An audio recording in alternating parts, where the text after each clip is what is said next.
आइए अब आपको आज के शेयर बाजार का अपडेट दे दें। बाजार में दिन भर तेजी के साथ कारोबार हुआ। निफ्टी फिर 114 अंक चढ़कर 24,461 के पास बंद हुआ। सेंसेक्स 294 अंक चढ़कर 80,796 के पास बंद हुआ। तो निफ्टी आज गिरावट के साथ बंद हुआ। 195 अंक गिरकर 54,919 के लेवल पर बंद हुआ। बाजार में आज की और हलचल कैसी रही, बता रही है प्रियंका आनंद। आज एक अच्छा सेशन दिखाई दिया। लगातार हम एफआईज और डीआईज की बाइंग देख रहे हैं और उसके बीच ही आज इंडियन मार्केट्स में भी काफ़ी अच्छा सेशन था। इनफैक्ट निफ्टी में आज 0.5% तक की बढ़त देखने को मिली। सेंसेक्स भी लगभग 0.3% तेजी के साथ ही बंद हुआ। बैंक निफ्टी पर ज़रूर आज दबाव था। इसका रीज़न है कि दो बड़े बैंक्स के नंबर्स आए थे over the weekend, Kotak bank और एसबीआई। इनफैक्ट एचडीएफसी बैंक और आईसीआईसीआई बैंक हरे निशान में थे, बड़े हैवी वेट्स है। उसके बाद भी निफ्टी बैंक लाल निशान में लगभग 200 पॉइंट्स के कट के साथ बंद हुआ।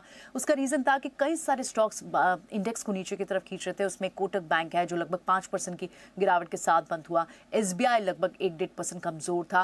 इनफैक्ट और दूसरे बैंक्स पे आप बात करें तो वहाँ कमज़ोरी थी सिर्फ, और यही वजह थी कि आज बैंक निफ्टी एक बहुत छोटे दायरे में कारोबार करता हुआ सुबह से ही प्रेशर के साथ ट्रेड कर रहा था। लेकिन ब्रॉडर मार्केट में काफ़ी अच्छी मूव थी। आज मिड कैप इंडेक्स की बात करें, वहां 2% की तेजी थी। स्मॉल कैप लगभग 1% की तेजी के साथ बंद हुआ।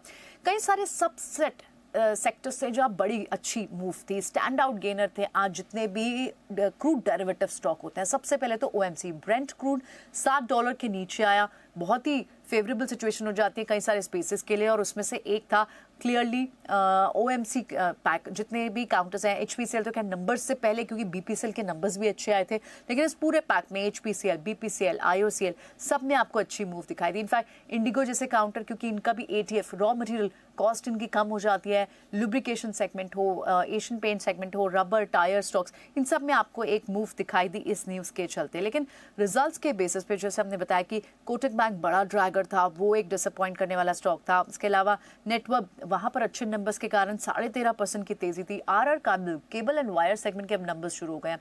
आरआर कैबल के अच्छे नंबर्स आए, 15% तेजी के साथ स्टॉक बंद हुआ। केईआई और पॉलीकैब में भी इस रब ऑफ का इम्पैक्ट हमने देखा, उनके नंबर्स भी कल आने हैं। तो पूरे इस पैक में ही तेजी थी। एक और पैक, अडानी ग्रुप पैक, पूरा वहाँ तेज था। वहाँ एक पॉजिटिव डेवलपमेंट थी और उस न्यूज़ के चलते यूएस में कहीं ना कहीं प्रमोटर लेवल पे कुछ मीटिंग्स हेल्ड हुई हैं, जिसके चलते यहाँ पर एक मोमेंटम अच्छा था। Adani green, Adani enterprise power, total gas, इन सब में आपको एक अच्छी मूव दिखाई दी।